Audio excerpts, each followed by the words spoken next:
To begin, I think historically when we get to this time in the calendar, we usually have accomplished a lot in our off season, where we feel like that what we've already done is preparing ourselves for the upcoming season. And obviously this off season has been very different from that. From a player acquisition standpoint, it's been very slow. And part of that is, as we discussed at the GM meetings, order meetings, there is the elephant in the room in the sense of, will we have the ability to move Nolan? And obviously, up till January 18th, we still haven't been able to accomplish that, and that has slowed or in effect, affected how we were going after to try to really round out this roster. When we focus on the roster itself, obviously the theme is going to be about creating opportunity, giving some of our younger players that runway, that chance to really see what we have. And we certainly don't want to go down that path where we start trying to move some people and then we look back and regret that. So this year, this offseason has been very different. But as we go into 2025, I keep reminding myself that the offseason is not over. There's still time. Obviously, by the time we get to Jupiter and open up camp, we would like to have some closure, but that's not to say we will. We're going to have to be patient throughout the next 8 to 10 weeks to see where it gets us. But, hopefully when we do get to where we think we need to be and we're able to create that opportunity, the team that we put out on that field is going to be something that you guys actually are excited about. You're excited to see what they can do. And, when we break it down into the individual side of things, it is about people taking advantage of this opportunity and running with it. And so from an overall standpoint, we like our starting pitching. We would like to do some things in our bullpen if we can before we get to camp, or maybe more importantly, get to opening day. But time will tell if we're able to accomplish that. So at this time, we'll open it up to questions, but just remind yourself there's still the off-season segment, so thank you. Well, is there a point where you feel you need to have clarity with Nolan? Like you kind of alluded to it there, that he may come to camp and you could still be looking to trade him, or if he comes to camp, do you expect him to be a Cardinal? Is there any sort of sense of clarity there? No, there's not. And nor do I think we have to have one. It is something that I think in time he and I will have to talk through of if the reality is he's going to have to join us at camp and then what that looks like. But for now, it's I'd like to say business as usual, but it's not business as usual. Those are very different. But we'll continue to try to find a place that he's happy with, and we'll use our time as best we can on that. Do you have a figure in mind for how much you need to carve out of the payroll before you can then make some of the moves on free agents, like you're talking about with Bolt? Not really. I'm not, as I stated at the end of the season, that our payroll is going down. But I do feel like we do have a little bandwidth if we need to. But I think, the big question is really, what's that trade look like? And so earlier in the offseason, we had an opportunity to perhaps do something. And from a financial standpoint, I do think it would have been very helpful for us. But here we are. So going to continue to try to find a mirror image of that type of deal if possible. But not saying that's going to happen. Mo, do you have a sense of what in the market has been holding up that process, why it's been so difficult to find a fit for no one? I imagine the free agent market is what's slowing that down. In a lot of ways, that's sort of what I anticipated early on would be, depending on where he goes, maybe the end emitters might have more interest. Well, a two-part question for you, if you will.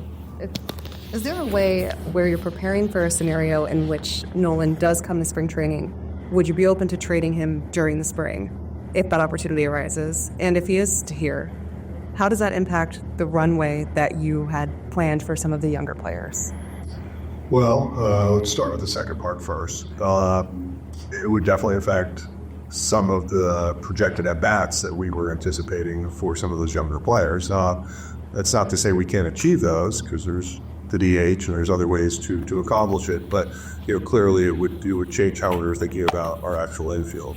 In terms of would we be open to doing something in camp, but when a player has a no trade, they have a lot of say in this. So, I can say something, but it really is something that he and I will have to discuss. And if he'd be open to that, if something were to arise. I imagine there's the mental side of this too, right? Like he's probably thinking okay, if I have to come to camp, I want to start preparing for that. And maybe he wants to be committed to that at that point. So I don't want to speak for him at this point because we have not discussed that.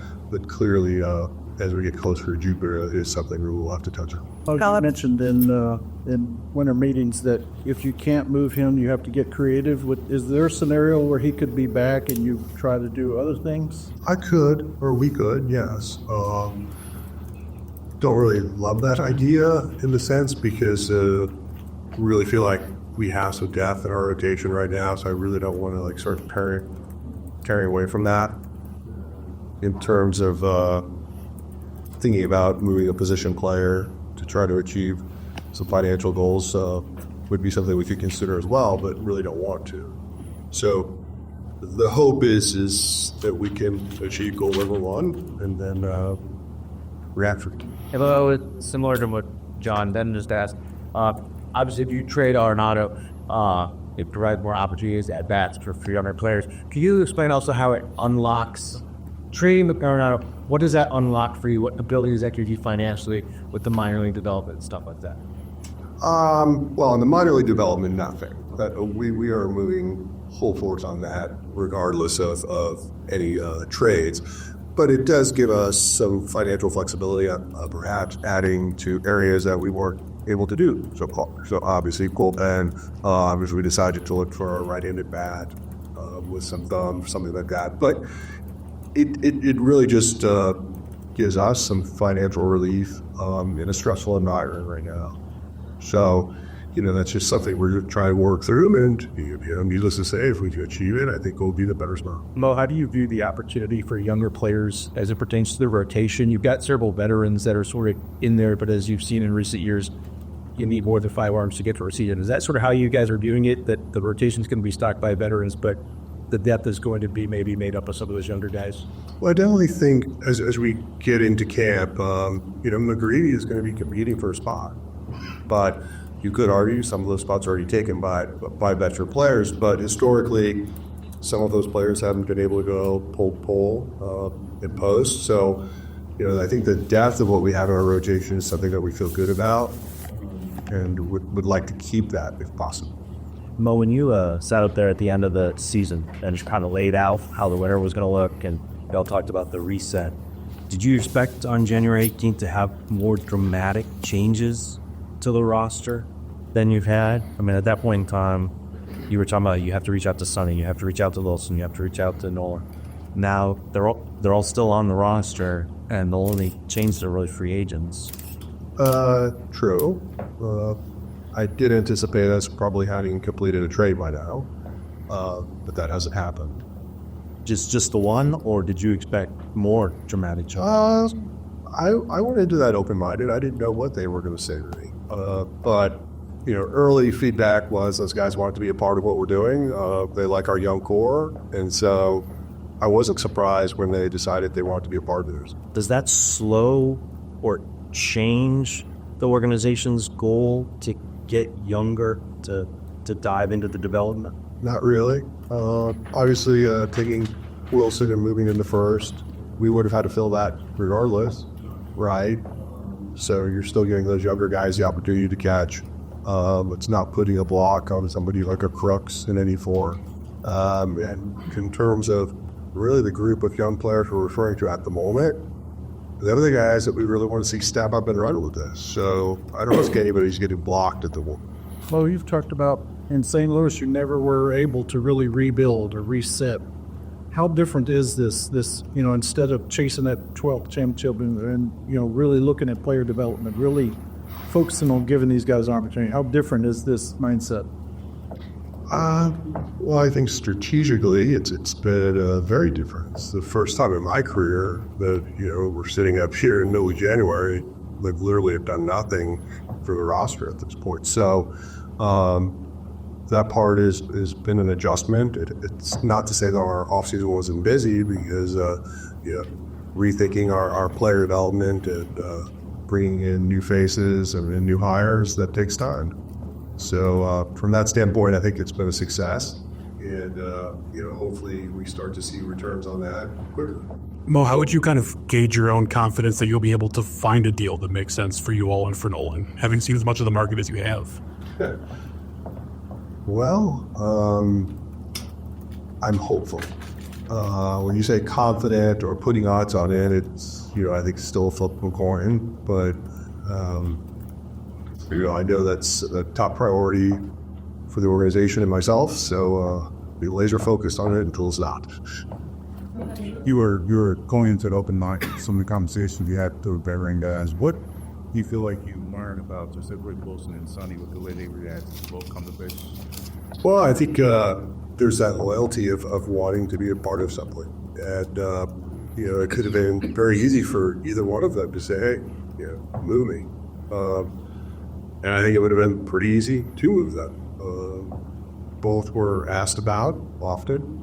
So from that standpoint, I kind of felt great that this is something that they still believe in, and they still believe in their peers in that clubhouse, and they think there's a chance that we're going to be more successful than people like a little bit.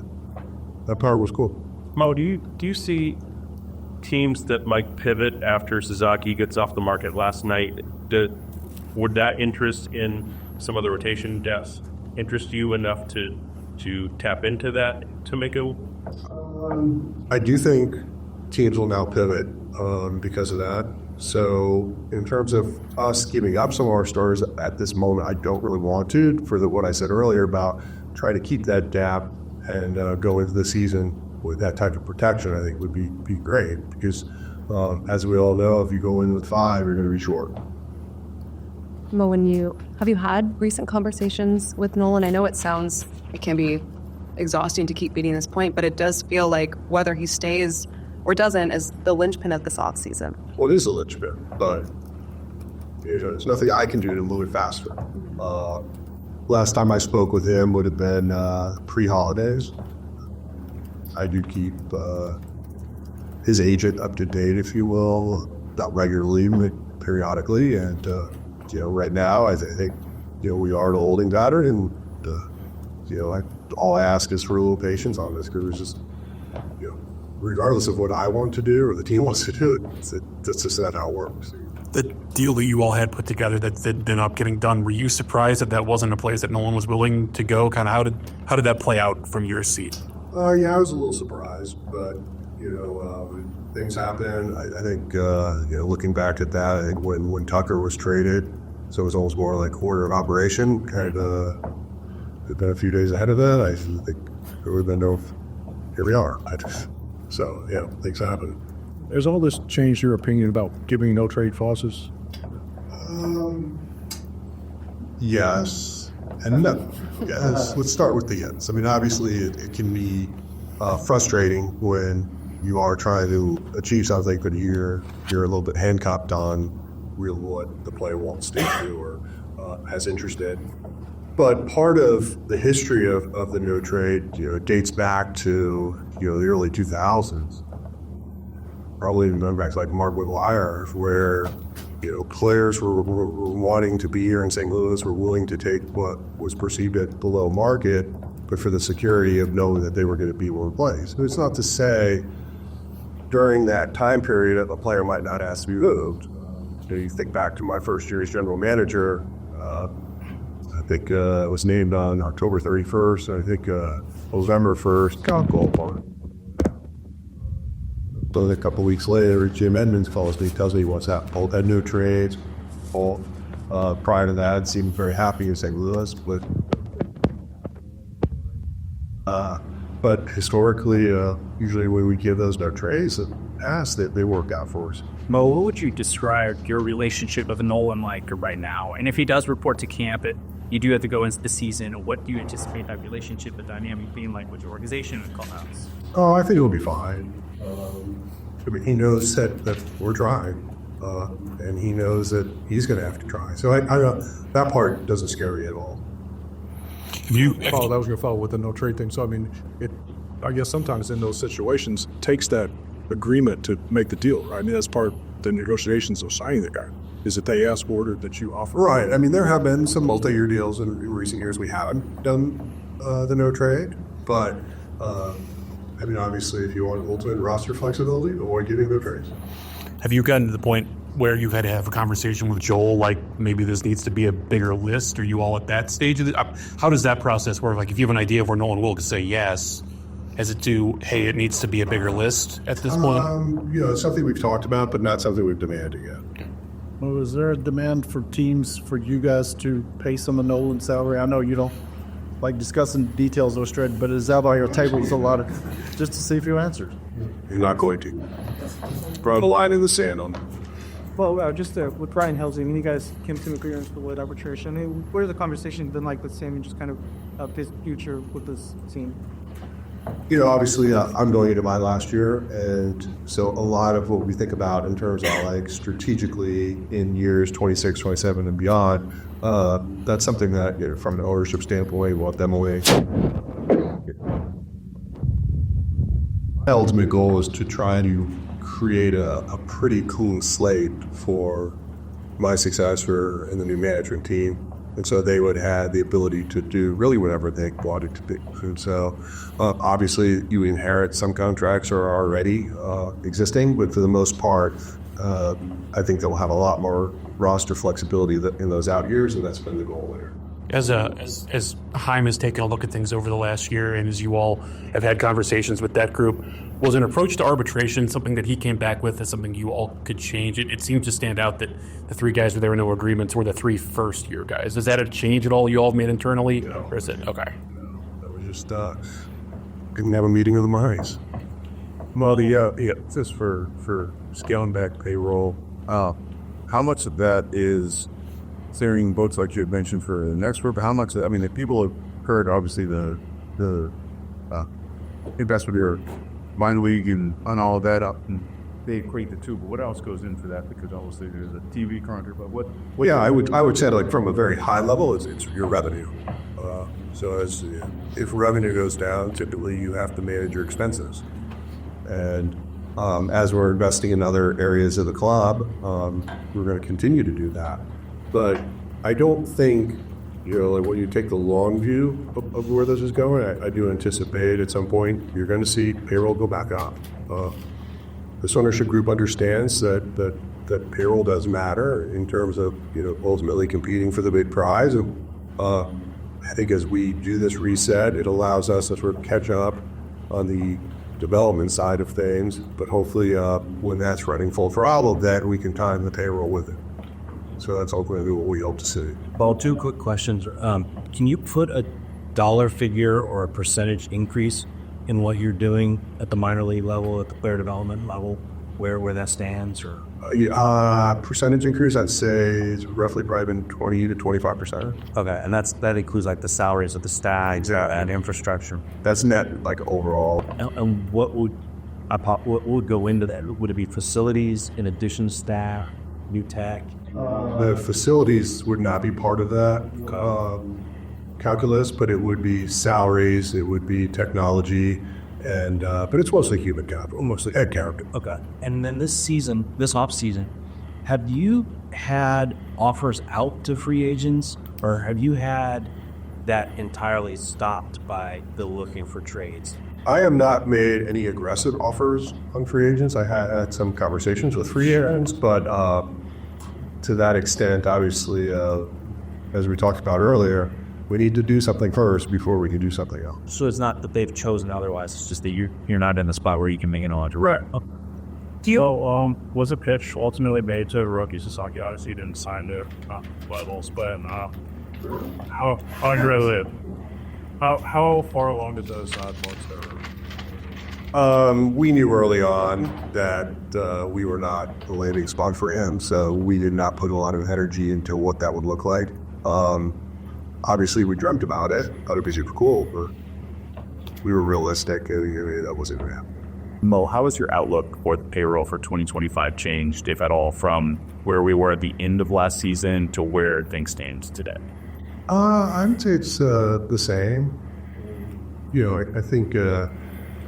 DeWay is giving me a little flexibility because we haven't been able to accomplish what we thought we would by now. So he's being very understandable on what that might look like. So I don't feel like enormous pressure because I think like what we were able to do right after the season, we got to at least a zone where we felt comfortable. Along those lines, from what Bren just asked, if you for some reason can't pull off the Arenado here, does that mean you move somebody else on big contract in order to? I don't think so. I don't think it's a must. Would it be helpful? Yes, but I don't want to like just tear this apart for the sake of just trying to get to it up.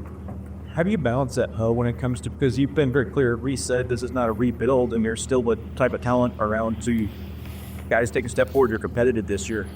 How have you kind of gone about mentally balancing it? Obviously, maybe not a lot tangibly that you've had to do toward that end so far, but keeping a lot of these veteran pitchers, we're talking in ways that say we want to be competitive still with what we have.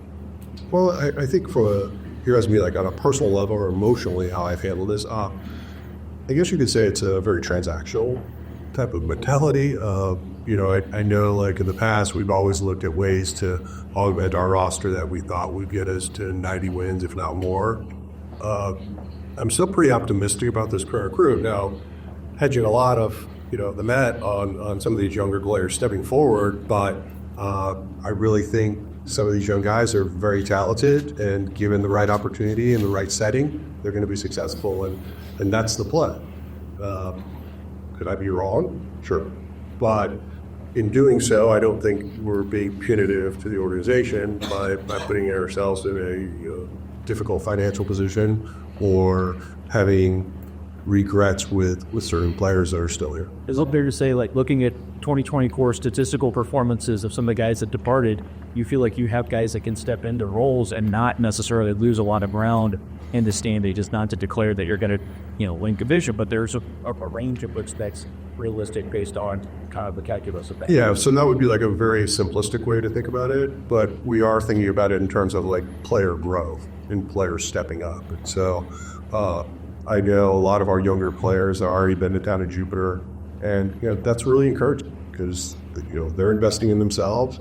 We're taking advantage of our spring training site, and that's great to see. Well, with Quinn Matthews, big picture, can you describe what's so enticing about him to you, the staff, and just what his outlook looks like for his comings? Yeah, so that's obviously a young man that had a breakout year. You think about how quickly he elevated himself as a prospect to be named minor league pitcher of the year, all of minor leagues was great. As that swing and miss ability, which is something that right now is very vogue in our game, and so he fits that. I think he's one of those guys that has a lot of confidence in what he's doing, and I think the sky's the limit for him. And it's nice to see someone from the left side doing it.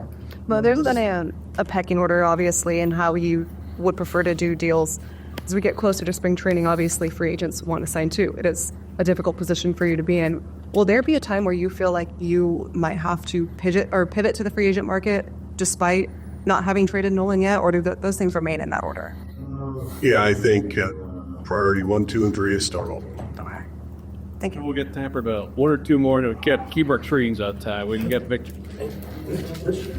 Hey, really? No, you talked about listen to this. You talked about the young talent for next season. How much does Nolan Gorman and Jordan Walker kind of be a central piece if they can get back on track, if they can take steps forward that can help what you're talking about? Absolutely, and I would throw Lars Newbar. Being able to post, being able to get 600 at-bats. If those things happen, I think we'll be a pretty exciting offensive club. You mentioned sometimes you've picked get information about injuries or procedures that happen. Is there anything with the roster that's happened recently that we didn't know about yet regarding injuries? Not that I'm aware of.